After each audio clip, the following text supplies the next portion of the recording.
Hello winners, मैं विपिन सिन्हा आपका अपना एक कोटेशन बड़ा ही जायकेदार है, टेस्ट वाला है। सपने को पाने के लिए अगर आपका कुछ सपना है, बिना सपना का कोई आदमी होता नहीं है। सपने को पाने के लिए समझदार नहीं, पागल बनना चाहिए। पागल होना पड़ेगा और तब आप जीत पाओगे। हमारे अंदर केवल कोशिश करने से नहीं होगा, कोशिश में भी पागलपन चाहिए। अगर हमें अभी आप लोग एयरफोर्स के सेट को बना रहे हो तो कितना रिवीजन कर पाए? आपको क्या लगता है केवल आप YouTube पर पढ़ लिया 30 सेट 50 सेट और आपका हो जाएगा? उसके लिए आपको खुद मेहनत करनी पड़ेगी, पागल बनना पड़ेगा। सपने जिस सपने को आपने देखा है और वह सपना आपका पूरा भी होगा, लेकिन पूरा होने के लिए क्या आप उस तरह के पागलपन की तरह आप काम कर रहे हैं? मैं आपके लिए इतना इस समय भी आपके लिए मैं काम कर रहा हूं, क्यों कर रहा हूं? मेरे भी सपने हैं कि हमारे जो विद्यार्थी, जो स्टूडेंट्स जो हमें देख रहे हैं, जो हमारे चैनल को सब्सक्राइब किए हुए हैं, जो एयरफोर्स की तैयारी कर रहे हैं, उन्हें एक ऐसा चीज मिले जिससे वो परीक्षा को पास कर लें। फिर तो मैं अपने आप कमाने लगूंगा, तो मेरी भी पागलपन उसमें है। हमें अगर 10 ही सेट के बाद मैं कहता कि अब नहीं करेंगे, तो आप लोग कहते कोई बात नहीं। कौन सा आप हमें जबरदस्ती किसी काम को करवा रहे हैं? ये मेरा मन है कि हिंदुस्तान के जो स्टूडेंट्स जिन्हें इंग्लिश भारी लगता है उसको मैं कैसे हल्का करके पढ़ाऊं। आसान सब्जेक्ट को लोग इतना बढ़ा चढ़ा कर इसको बना दिया कि लोग इससे दूर भागने लगे। अब वह काम नहीं होगा। अब आसानी से आप पैसेज भी सीखते हो और क्वेश्चन भी बनाते हो। तो चलिए, आप और हम तैयार हैं आज आपका सेट नंबर 26 को एयरफोर्स ग्रुप एक्स और वाई के लिए बनाने के लिए। तो बस आपका नजर आपके टीवी स्क्रीन पर आपके क्वेश्चन आएंगे, आप उस क्वेश्चन को बनाएंगे 10 सेकंड के अंदर, और आगे आने वाले दिनों में आपका जब भी एग्जाम का वैकेंसी निकले आप भरकर उसे पास कर जाओ। यही हमारी सबसे बड़ी उपलब्धि होगी और आप जीतोगे। कैसे? सपने देखो और सपने को पाने के लिए पागल बनो, और उस पागलपन में दिन और रात मेहनत करने के जज्बा होना चाहिए जिससे आप सफल हो जाओ। और आगे आपके सामने आपका क्वेश्चन तैयार है। ये देखो, तुम्हारे पास ये क्वेश्चन है, ये ग्रुप एक्स और वाई का 26 नंबर आज हम लोग सेट बनाने जा रहे हैं। और पहले मैं पैसेज से आपको पढ़ा रहा हूं। आपको याद होगा कि हमने लगभग 20 तक पैसेज लास्ट में रखा था, फिर हमने इसको पहले किया, फिर धीरे धीरे कुछ और चेंज करेंगे। आपको मैं 50 सेट बोला हूं। 50 सेट बनाते बनाते मैं नहीं समझता कि आपको बहुत ज्यादा दिक्कत होने वाला है। इतना बना लो, आप सफल हो जाओगे। आइए, तो आपके पास आपका पैसेज तैयार है।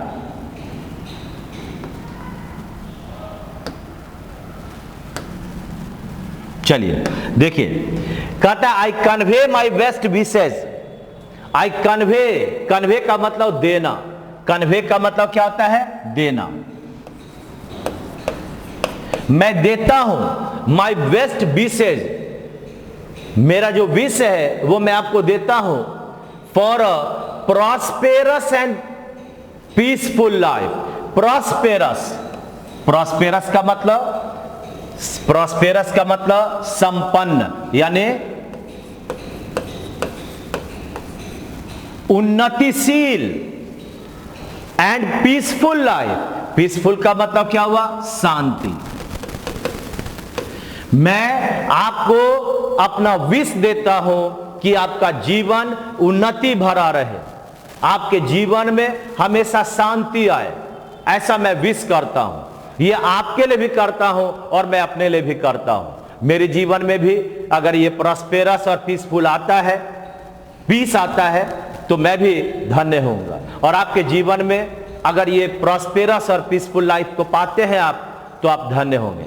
तो इस तरह से कहता है, जो लेखक है वह कहता है कि मैं विश करता हूं कि आपके जीवन में एक प्रॉस्पेरस और पीस आए, यानी आपके जीवन में संपन्नता आए, समृद्धि आए और शांति आए। It is difficult for me, यह मेरे लिए कठिन है। डिफिकल्ट का मतलब कठिन। इसका मतलब क्या होता है? कठिन। ये मेरे लिए कठिन है to believe we are two separate nations. Believe का मतलब क्या हुआ? विश्वास करना।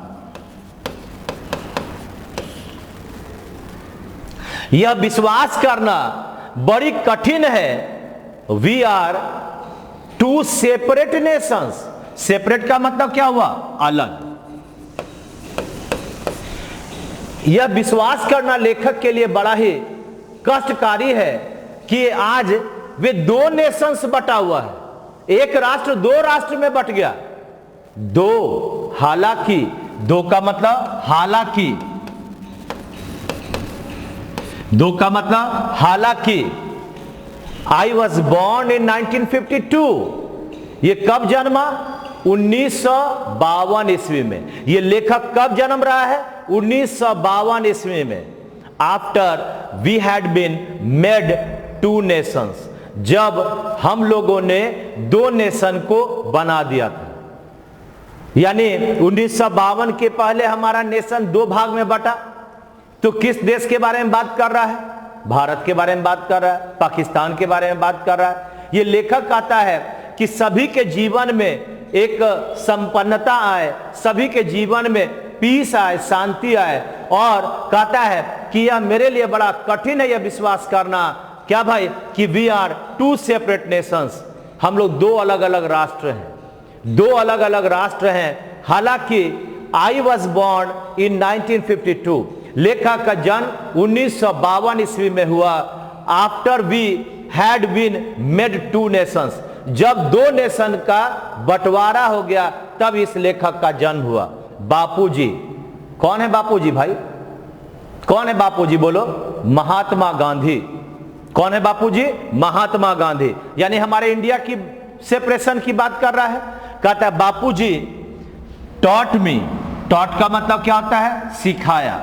टॉट का मतलब क्या हुआ? सिखाया, पढ़ाया। To consider us. कंसीडर, विचार करना, मानना। To consider us as brothers. As brothers. Mahatma Gandhi ने कहा कि हम ये जो दो नेशन आज बटे हैं वो आपस में हम लोग को मानना चाहिए कि हम लोग भाई भाई हैं। हम लोग भाई भाई हैं, ऐसा हमें मानना चाहिए। Even during the freedom. Even यहां तक की। इवन का मतलब यहां तक की, यहां तक की। ड्यूरिंग द फ्रीडम मूवमेंट, स्वतंत्रता संघर्ष। फ्रीडम का मतलब क्या हुआ? स्वतंत्रता। और ये रहा मूवमेंट का मतलब संघर्ष। कहता है कि, और ड्यूरिंग का मतलब क्या हुआ जी? के दौरान। के दौरान। हाँ, कहता है कि यहां तक कि स्वतंत्रता संघर्ष के दौरान, यानी 1947 तक, जब से हम संघर्ष कर रहे हैं तब तक, when all of us considered, हम लोगों को, हम लोग मानते थे द ब्रिटिश। हम लोग मानते थे, हम लोग का मतलब यहां टू नेशंस, भारत और पाकिस्तान दोनों की बात कर रहा है। The Britishers are common enemy. ये ब्रिटिश को भारत के नागरिक, पाकिस्तान के नागरिक जी उस समय दोनों एक थे। दोनों का एक सामान्य दुश्मन था जिसका नाम था ब्रिटिशर्स। कौन था? तो ब्रिटिशर। क्या होता है? सामान्य दुश्मन। ये क्या हो गया? इसका मतलब हो गया सामान्य दुश्मन। सामान्य दुश्मन है ना। सामान्य दुश्मन कौन? तो ब्रिटिश। इसका मतलब ये लेखक जो 1952 में जन्म हुआ, हमारी आजादी 1947 में हुई, उस समय जब दो राष्ट्र बटा, उसकी कहानी वह कह रहा है। वह कह रहा है कि आपके जीवन में बहुत शांति रहे, बहुत ही संपन्नता रहे, समृद्धि रहे, यह लेखक 1952 में जन्म लिया जब हमारा दो राष्ट्र बट चुका था। बापू जी कहते हैं ये दो राष्ट्र जो बटा उसके बाद भी आपस में भाई भाई का सौहार्द रखना चाहिए।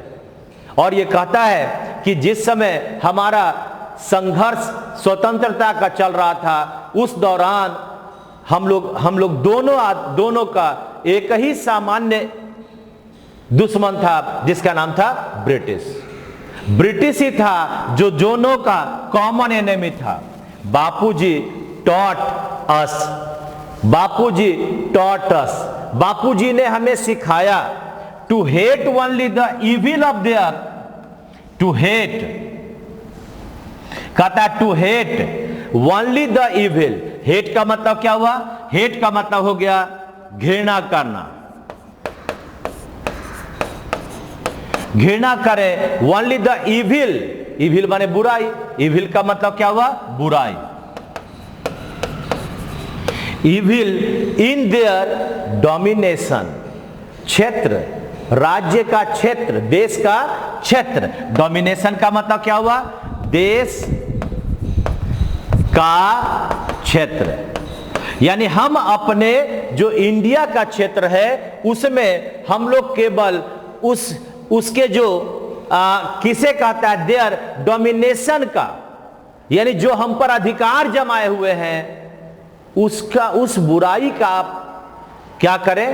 घृणा करें। यानी देश का क्षेत्र पर अधिकार, इसको देश के कर दो, है ना। And not the British people.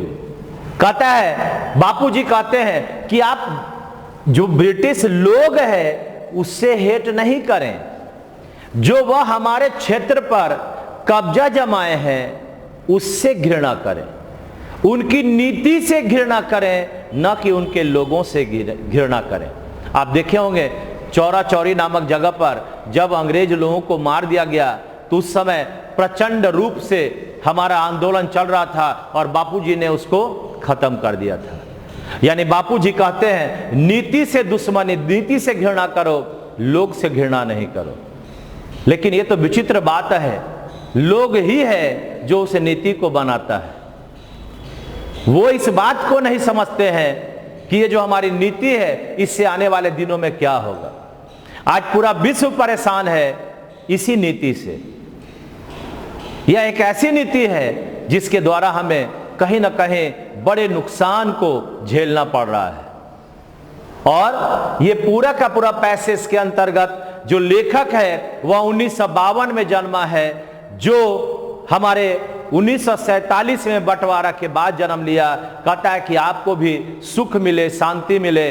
और यह कहता है कि बापूजी ने हमें सिखाया कि दो राष्ट्र हम लोग अलग अलग हैं लेकिन हम लोग एक दूसरे के भाई भाई हैं। और कहते हैं कि हमारी जो सामान्य, क्योंकि स्वतंत्रता मिलने के पहले हमारा स्वतंत्र जो एक दुश्मन था कॉमन सामान्य, वह था ब्रिटिश। वो कहते हैं कि हमें ब्रिटिशर्स से नहीं हेट करना चाहिए बल्कि उनके डोमिनेशन को हेट करना चाहिए, जो हम पर अधिकार जमाए हैं उससे हेट करना चाहिए। और जब इतना सारा हो जाता है तो हमारे पास क्वेश्चन यहां बनना शुरू हो जाता है। अब देखिए क्वेश्चन आपके सामने है, जरा ध्यान से देखिएगा। पहला है which may be the two nations are used in the passage. ये टू नेशंस कौन कौन है जी? कौन है टू नेशंस? बापूजी कहां जन्म लिए? चाइना में। यानी हमारा उत्तर क्या बनेगा? इंडिया पाकिस्तान, इसी के बारे में तो बात किया जा रहा है। चाइना तिब्बत, इसके बारे में बात करोगे? बापूजी वहां जन्म लिए थे। ईस्ट एंड वेस्ट जर्मनी, ये तो और भी दूर चला गया, इसलिए हमारा उत्तर कौन सा होगा? Number A.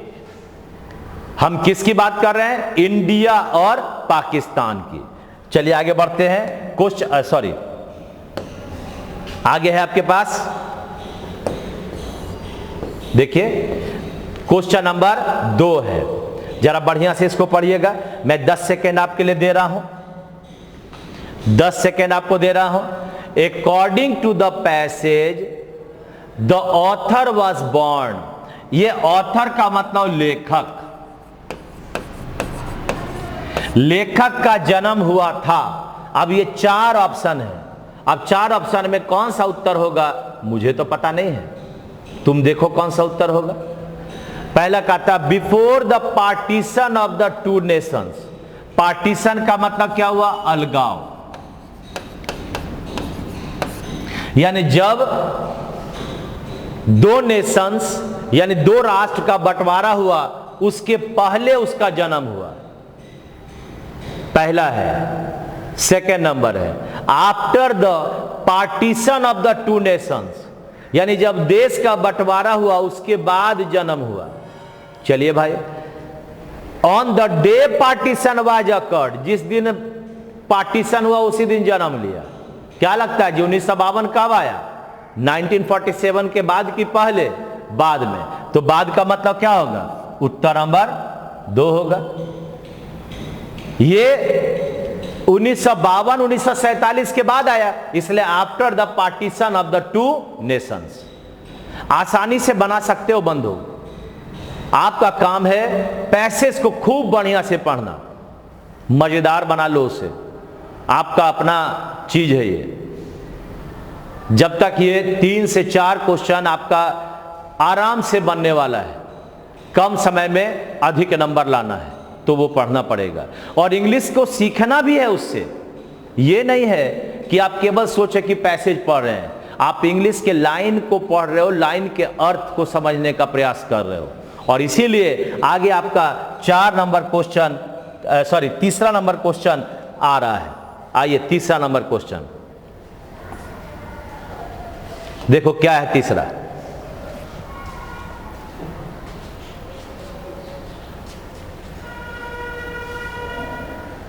3रा number, Bapuji in Bapuji opinion. Opinion का मतलब मत। बापूजी के मत में, हाँ, वी शुड हेट। बापूजी के मतानुसार हमें किससे घृणा करना चाहिए? पहला कहता है द इंग्लिश मैन, जो इंग्लिश व्यक्ति है यानी ब्रिटेन के व्यक्ति हैं उनसे करना चाहिए घृणा। व्यक्ति से तो उन्होंने कभी कहा ही नहीं घृणा करने। द फॉरेनर्स, जो विदेशी लोग हैं। फॉरेनर्स का मतलब क्या हुआ? विदेशी लोग।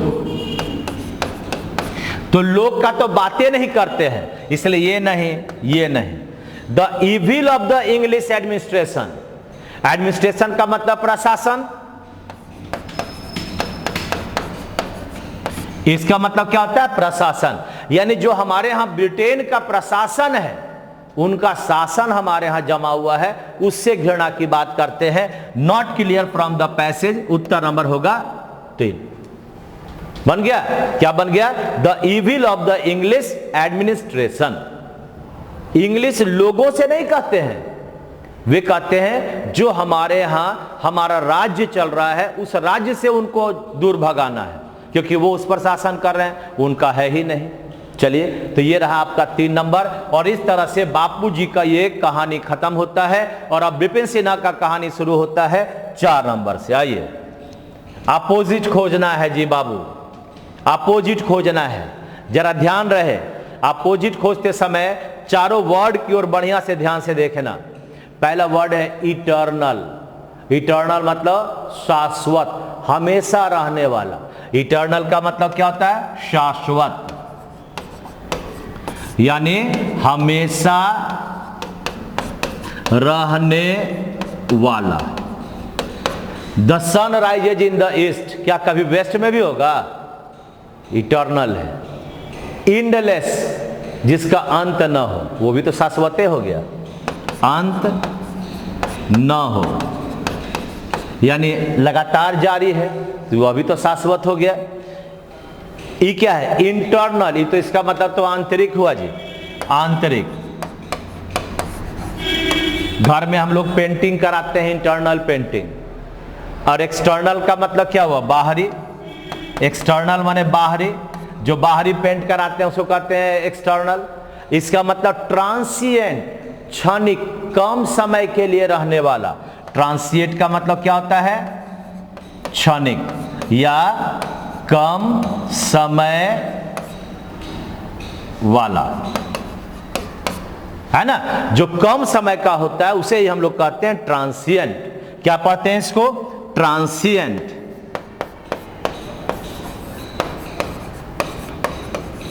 ट्रांसिएंट, है ना। अब ट्रांसी पढ़ेगा तो गड़बड़ हो जाएगा। ट्रांसिएंट क्या है? ट्रांसिएंट क्या है? ट्रांसिएंट, क्षणिक, कम समय वाला। तो उत्तर नंबर हमारा बोलो क्या बनेगा जी? 4 का। ये रहा 3 नंबर, 4 का उत्तर 3 नंबर। आइए क्वेश्चन नंबर 5 देखा जाए क्या है। क्वेश्चन नंबर 5 है वन वर्ड सब्स्टिट्यूशन, अनेक शब्दों के एक शब्द, अनेक शब्दों के एक शब्द। कहता है शेकिंग मूवमेंट ऑफ ग्राउंड, यानी धरती का हिलना। अरे जब भूकंप आता है तो धरती हिलता है ना, तो धरती का हिलना, ट्रेमर, इसको क्या कहते हैं? ट्रेमर। ट्रेमर का मतलब धरती का हिलना। ये आपका क्या? शिवर। शिवर का मतलब शरीर कांपना। आप लोग देखते होंगे बुखार होता है, कहता शिवरिंग कर रहा है। हम लोग वर्ड बोलते हैं लेकिन उसके बारे में, उसको जब मेरे पास शब्द आता है तो हम भूल जाते हैं। हाँ, और वाइब्रेट का मतलब थरथराना, थरथराना।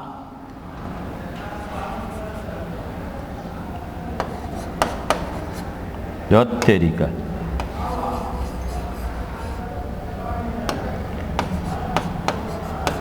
थरथराना, है ना, थरथराना। और ऑसिलेट का मतलब घटना बढ़ना। हाँ, ऊपर नीचे, घटना बढ़ना।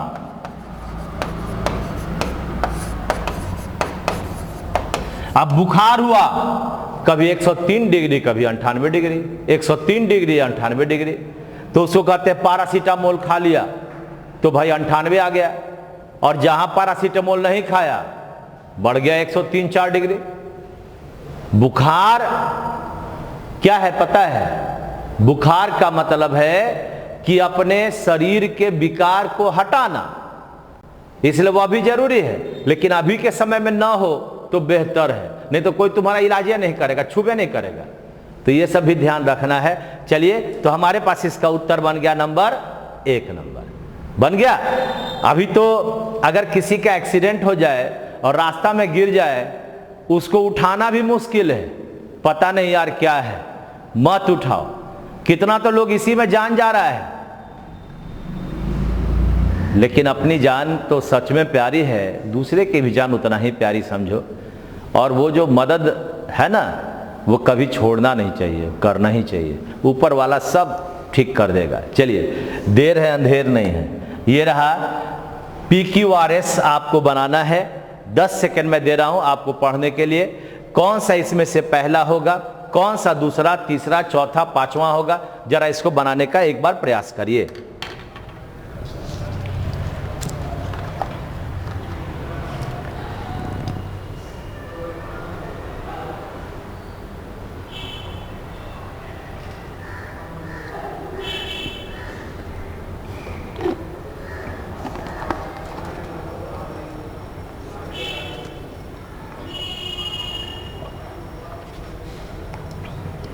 पढ़ रहे हो ना?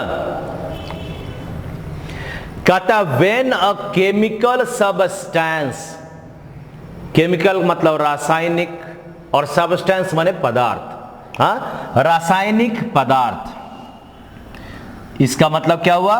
रासायनिक पदार्थ।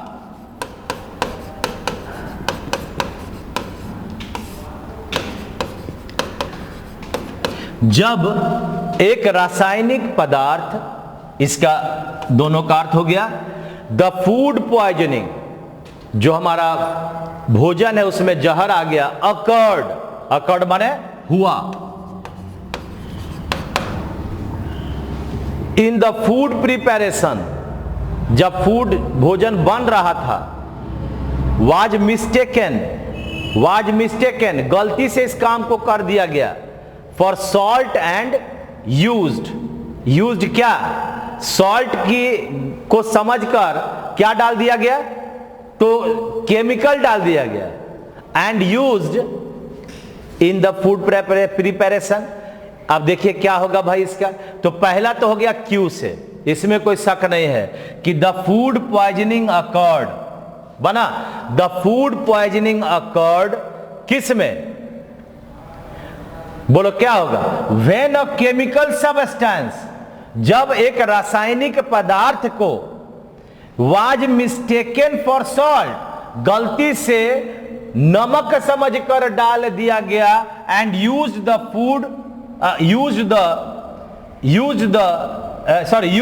इन द फूड प्रिपरेशन, और उसे भोजन बनाते समय उसका प्रयोग किया गया। इसका मतलब पहला क्या होगा, क्यू हुआ, क्यू के बाद क्या होगा, पी होगा, तब क्या होगा, एस, और तब आर, यानी उत्तर नंबर क्या होगा, 3 नंबर। अगर इसे आप चाहो बनाने के लिए तो देखो पूरा लिखना पड़ेगा। क्या लिखोगे, ध्यान से देखना, द फूड पॉइजनिंग अकर्ड, देखो ये हो गया आपका P number, sorry Q number. अब इसके बाद क्या होगा, व्हेन ए केमिकल सबस्टेंस, जब रासायनिक पदार्थ वाज मिस्टेकन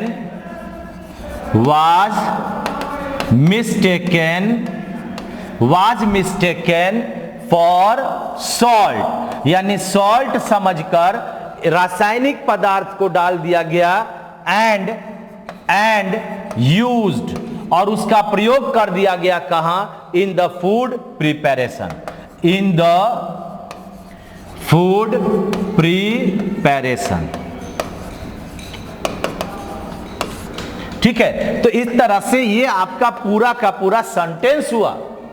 क्या हुआ, the food poisoning occurred when a chemical substance was mistaken for salt, salt की जगह पर केमिकल पदार्थ दिया गया, and used in food preparation, और उसको प्रयोग किया गया किसमें, तो जो हम लोग बना रहे थे भोजन उसमें।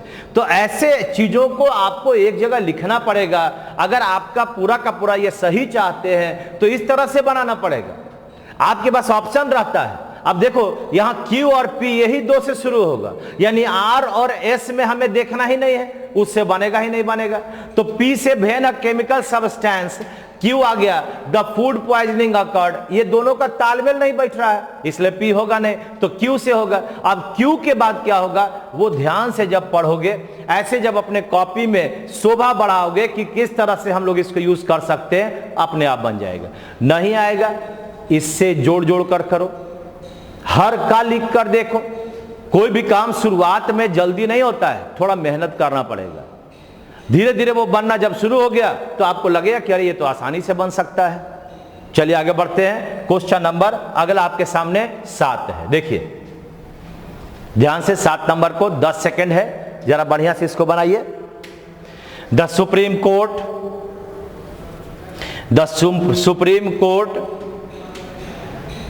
क्या किया, हैज डैश टूरिज्म, पर्यटन। टूरिज्म का मतलब क्या होता है, पर्यटन। In the area of the core area, core area का मतलब मुख्य भाग, जहां अंदर के भाग में जीव जंतु हमारे बाघ और शेर रहते हैं, उसी को कहते हैं कोर एरिया। हाँ, सबसे प्रमुख भाग। वहां पर जाने में सुप्रीम कोर्ट ने पर्यटकों को क्या कर दिया, पर्यटक को कोर एरिया में जाने से क्या किया, देखिए क्या किया। तो यहां पर प्रोपोगेट किया। प्रोपोगेट का मतलब क्या हुआ भाई, प्रोपोगेट का मतलब प्रचार किया, प्रचार। कोर एरिया जहां पर जंगली जीव जंतु रहते हैं, कोर एरिया का मतलब क्या हो गया, कोर एरिया यानी जंगली जीव जंतु रहने का जगह, इसको कहते हैं कोर एरिया, फॉरेस्ट का कोर एरिया। तो वहां पर प्रचार करेगा सुप्रीम कोर्ट। सुप्रीम कोर्ट में तो केस अंत में जाता है, जब किसी चीज को माने किया जाता है कि यहां जाना चाहिए या नहीं जाना चाहिए। सेकेंड नंबर है एनकैप्सुलेटेड। एनकैप्सुलेटेड का मतलब होता है समझाया गया, समझाया गया, समझा दिया गया। फोर्स का मतलब बल देना, जोर डालना, बल डालना। हाँ, और लास्ट है प्रोहिबिटेड, मना किया गया, मना किया गया। तो सिंपल बात है कि कोर एरिया में जहां जंगली जीव जंतु रहते हैं वहां तक टूरिज्म को, पर्यटन को जाने से रोकेगा, क्योंकि वहां पर जाकर टूरिज्म जो हमारे लोग जाते हैं कुछ ना कुछ गलत हरकत करेंगे जीव जंतु के साथ, उस पर ढेला फेंकेंगे, उस पर कुछ फेंकेंगे, तो वो क्रुद्ध होगा, हो सकता है कि उनको घायल कर दे, उनकी जान पर आफत बन जाए, तो उसको रोकेगा। और रोकने का वर्ड कहां है? 4 नंबर है, इसलिए उत्तर नंबर 7 का 4 होगा। 7 का उत्तर 4 नंबर। आइए आगे देखिए, क्वेश्चन नंबर है आपका 8। चलिए, तो ये अब आपके सामने फिल इन द ब्लैंक का क्वेश्चन है, क्वेश्चन नंबर 8। जरा एक बार इसे देखिए, 10 सेकेंड आपके सामने है। कहता I want to tidy my room but I dash no time. मेरे पास कोई समय नहीं है। यहां टाइडी का मतलब होता है साफ सुथरा, टाइडी का मतलब होता है साफ सुथरा।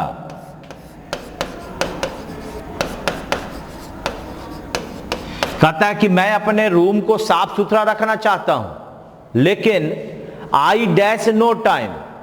तो वांट का मतलब क्या हुआ? ये प्रेजेंट। जब ये प्रेजेंट है तो यहां से प्रेजेंट वाला ही होगा।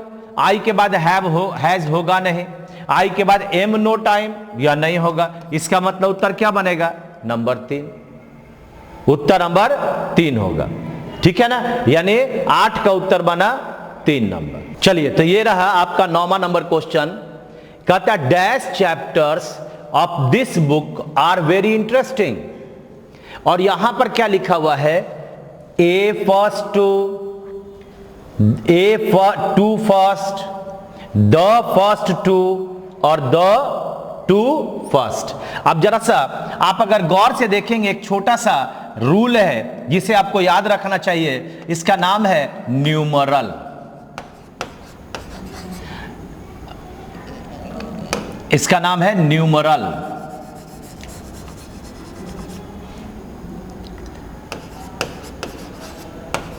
हाँ, और इस न्यूमरल का 2 भाग है। पहला का नाम है आपके पास कार्डिनल, सेकंड का नाम है ऑर्डिनल। तो जो कार्डिनल है और ऑर्डिनल, ये एडजेक्टिव का भाग है। कार्डिनल में हम लोग लिखते हैं 1 2 डैश डैश, हाँ, यानी इस तरह से 3 4 5 6 100। यहां पर हम लोग लिखते हैं फर्स्ट, सेकंड, हाँ, इसी तरह से लास्ट, etc। तो एक रूल है कि हमारे पास अगर मैं किसी सेंटेंस में कार्डिनल और ऑर्डिनल एक साथ आ जाए तो क्या होगा? एक साथ आने पर पहले ऑर्डिनल, यानी फर्स्ट, सेकंड,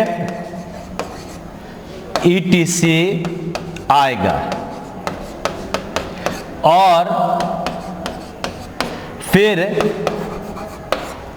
कार्डिनल यानी 1 2 3 etc आएगा। कहने का अर्थ है कि अगर दोनों एक साथ आ जाए तो सबसे पहले हमें यूज करना है ऑर्डिनल का।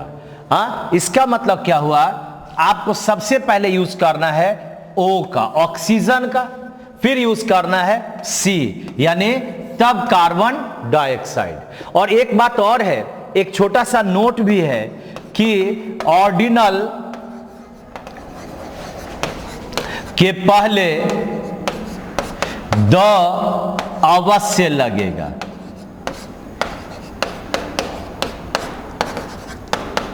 हाँ, जो ऑर्डिनल नंबर है फर्स्ट सेकंड लास्ट, इसके पहले द जरूर लगेगा। अब देखिए, अगर मैं कहता हूं the 2 first chapters are easy, the 2 first chapters are easy, तो पहले ऑक्सीजन कहां, पहले तो सी दे दिया कार्बन और तब दे दिया O, यानी ये गलत है। इसके जगह पर होगा the first 2 chapters are easy, ये गलत हो गया, ये आपका सही हो गया। क्या बना, सबसे पहले बना फर्स्ट, तब बना 2। तो इस तरह से हमारा यहां पर अगर हम क्वेश्चन देखते हैं तो क्वेश्चन में अगर हमारे पास आते हैं तो क्वेश्चन यहां पर आपके पास कौन सा होगा, फिल इन द ब्लैंक में बनेगा द फर्स्ट 2 चैप्टर्स, यानी यहां बना द फर्स्ट 2, कितना नंबर में है, 3 नंबर में, 3 नंबर उत्तर बनेगा। ठीक है ना। तो इस तरह से हमें अपने क्वेश्चन 9 का उत्तर 3 देना है। आइए question number 10, lemons are sold, lemon नींबू, लेमन का मतलब नींबू, are sold dash the dozen in the market, lemon को बेचा जाता है, जहां भी बेचने खरीदने की बात आएगी वहां पर होगा eight,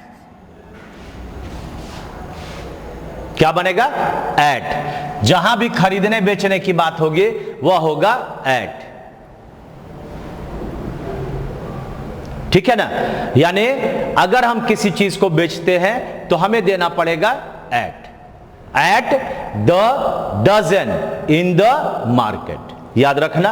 11 number question, question number 11, the noun form of dead, dead का जो नाउन फॉर्म है यहां से अगर खोजोगे तो आपके पास दिमाग में कभी डेडनेस आ जाएगा, कभी डेथनेस आ जाएगा, बल्कि यहां पर सीधा सीधा लगेगा डेथ। क्या लगेगा, डेथ, DEATH, क्या लगेगा जी, डेथ लगेगा। डेथ का मतलब हो गया नाउन और डेड का मतलब हो गया आपका वर्ब, ये हो गया वर्ब और ये हो गया आपका नाउन। तो उत्तर बना 1 नंबर। ठीक है, क्वेश्चन नंबर 12 देखिए, कहता है once salad days, once salad days, salad days का मतलब होता है एडोलसेंस, जिसका मतलब हुआ किशोर अवस्था। क्या मतलब हुआ, किशोर अवस्था, इसका मतलब होता है किशोर अवस्था। अब यहां पर देखो एडोलसेंस तो है नहीं, तब क्या होगा, किशोर अवस्था के एक और मीनिंग क्या हुआ, जिसके पास अनुभव की कमी हो, इसको हम लोग अनुभवहीन भी कह सकते हो, अनुभवहीन माने कम अनुभव का। अब यहां से हमें देखना है कि उत्तर नंबर क्या होगा। देखो केवल किशोर अवस्था हम लोग याद कर लेते हैं और उससे आपका यहां पर वर्ड ही नहीं है, कहीं ना कहीं गड़बड़ है। तो क्या होगा, जुबिलेंट का मतलब आनंद, तो ये तो नहीं बनेगा भाई। सेकेंड नंबर इनएक्सपीरियंस्ड, यही इसका उत्तर बनेगा, क्योंकि जो इरेगुलरली है इसका मतलब होता है अनियमित, अनियमित। और जो आपका बैड लक है इसका मतलब हुआ बुरा भाग्य। तो उत्तर कौन सा बना 12 का, 2 नंबर 12 का बन जाएगा। इस तरह से 12 का उत्तर हुआ 2 नंबर। अब चलते हैं क्वेश्चन नंबर 13, और 13 नंबर में आपके सामने एक ग्रामर का प्रश्न है और ग्रामर के प्रश्न में आपको एरर खोजना है। ध्यान से 10 सेकेंड आपको दिया। कहता है you can open the box, आप बॉक्स को खोल सकते हैं, बाय अ स्क्रू ड्राइवर, एक स्क्रू ड्राइवर से उसे खोल सकते हैं। यानी किससे खोल रहा है जी? ए लगा स्क्रू ड्राइवर से, पेचकस, हाँ क्या बोलते हैं उसको? पेचकस, गांव घर का भाषा में बोलते हैं पेचकस। अब देखिए, जब हम लोग किसी टूल की बात करेंगे, टूल्स यानी औजार,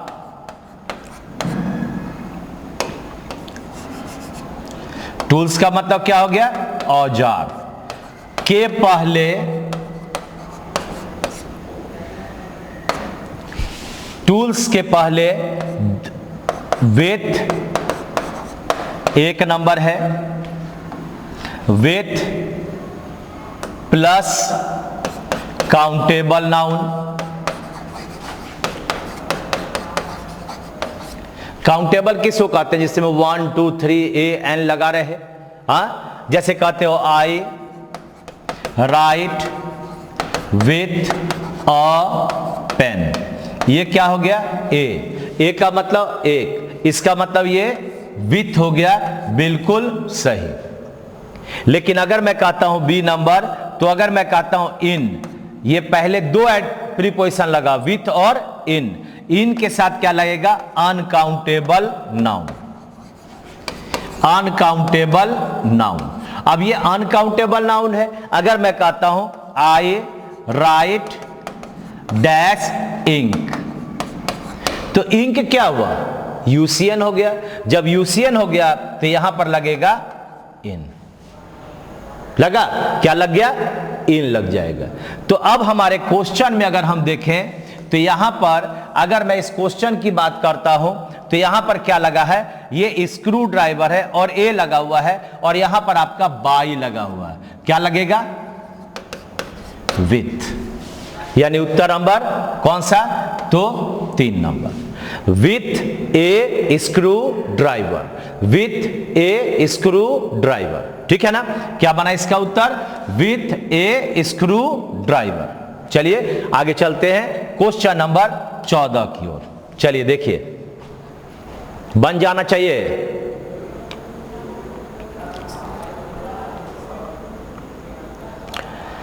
my friend Annu is one of the best tennis player in the country। आपको पता है ना कि अगर मैं 1 देता हूं तो 1 ऑफ प्लस क्या लगता है?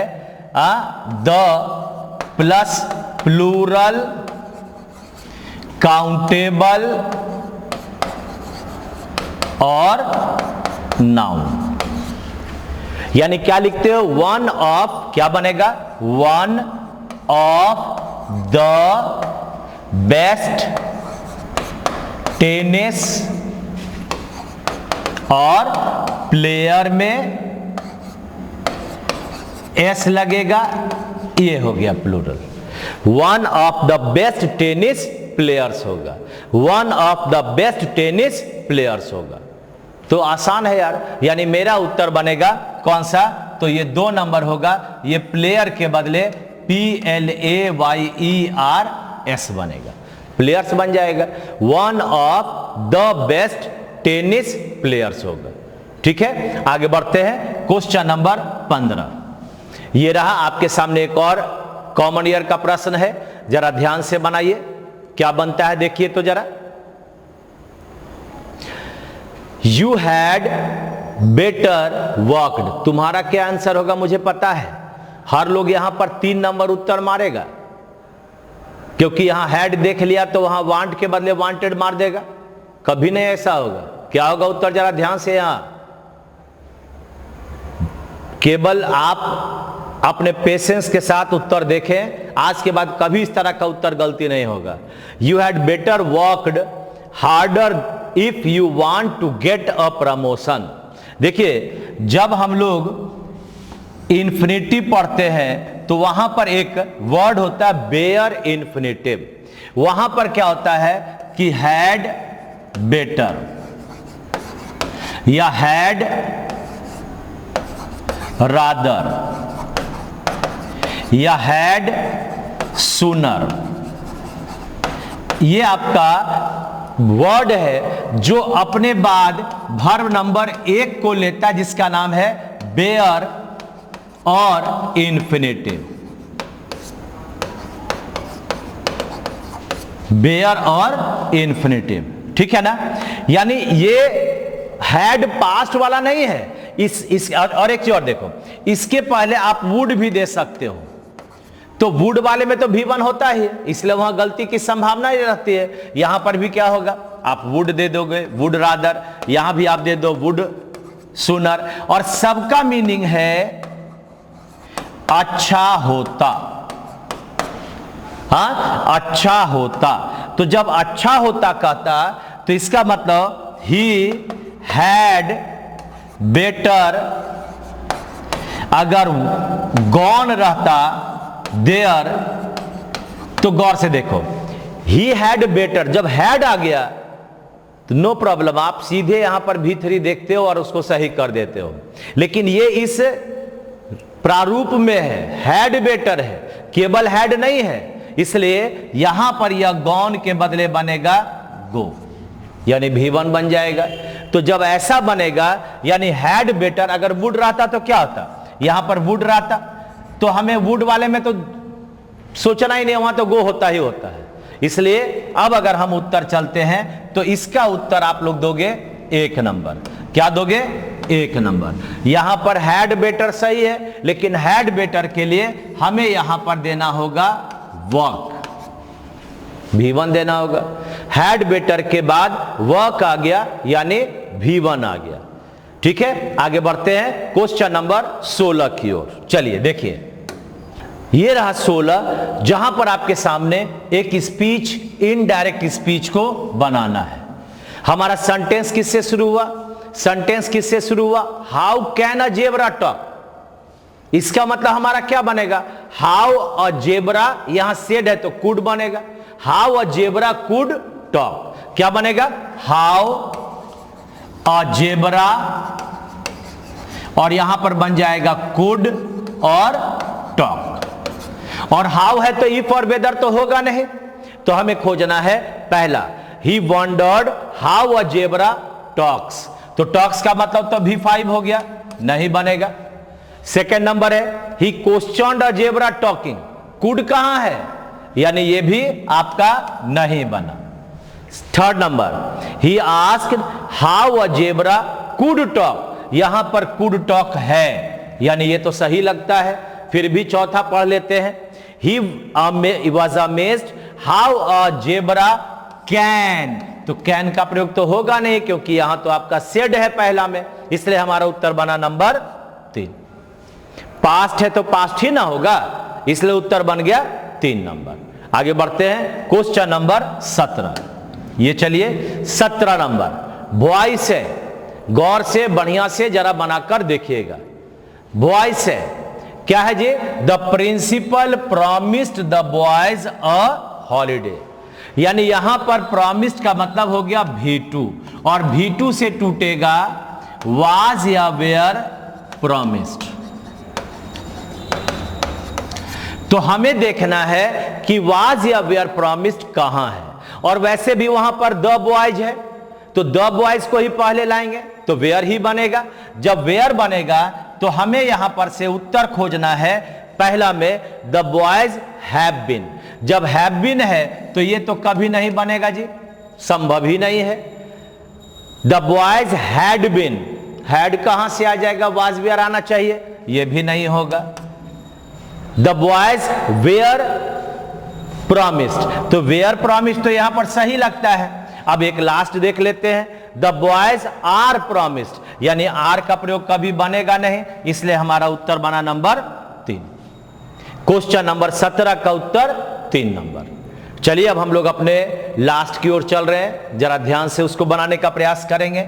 आइए अगला क्वेश्चन है आपके पास, form third form of the given word slay, यानी स्ले का V3 मांग रहा है।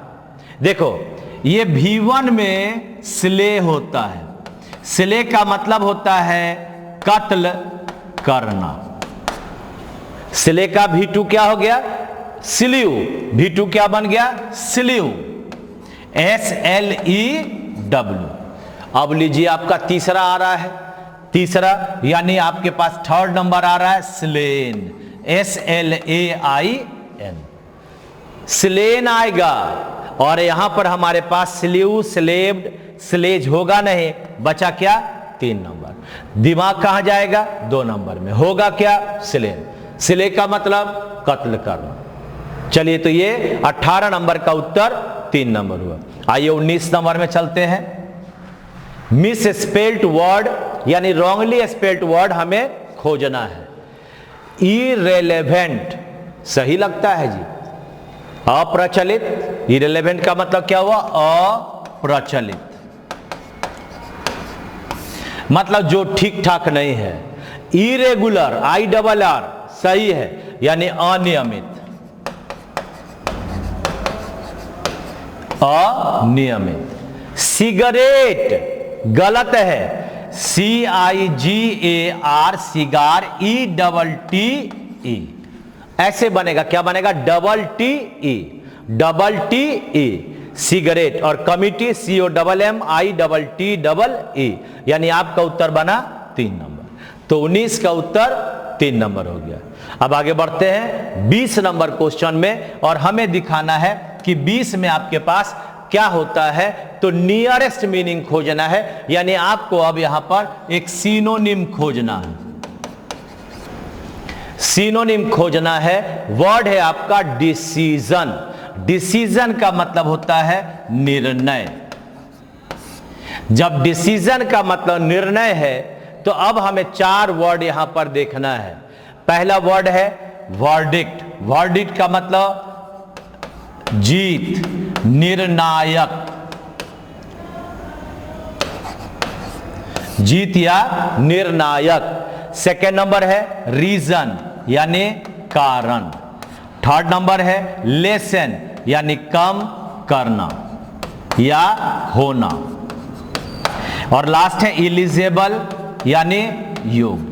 तो उत्तर कौन सा हो गया बताओ, उत्तर बन गया हमारा 1 नंबर। डिसीजन माने निर्णय, और वर्डिक्ट का मतलब जीत हो गया, निर्णायक हो गया। तो इस तरह से आज आपके सामने आपका ये मैं पाठ बता दिया एयरफोर्स का। अभी मैं अगले सोमवार से आपके लिए ला रहा हूं नेवी का सेट, जिसमें 25 क्वेश्चन आता है। नेवी SSR का सेट मैं ला रहा हूं, और नेवी SSR के सेट में आपके पास क्या है कि आपको थोड़ा सा 5 क्वेश्चन एक्स्ट्रा बनाना पड़ेगा। और क्योंकि हमें यह पागल बनना है। क्यों बनना है, क्योंकि सपने तो देख लिए, समझदार तो हो गए, लेकिन जब तक पागल नहीं बनोगे तब तक आपका जीत नहीं होगा। तो सपने को पाने के लिए समझदार नहीं पागल बनना पड़ता है, और तुम पागल बनो, यानी आप अपने जो हमारा रिवीजन है उसे करते रहो और जीत जाओगे। चलिए धन्यवाद, थैंक यू वेरी मच। आप मस्त रहें, स्वस्थ रहें, जिंदगी में जो चाहें वो आप प्राप्त करें। मैं विपिन सिन्हा आपका शुक्रगुजार हूं कि आप हमारे साथ इतने देर तक और इतनी चीजों को सीख पाने के लिए आते हैं। Thank you very much.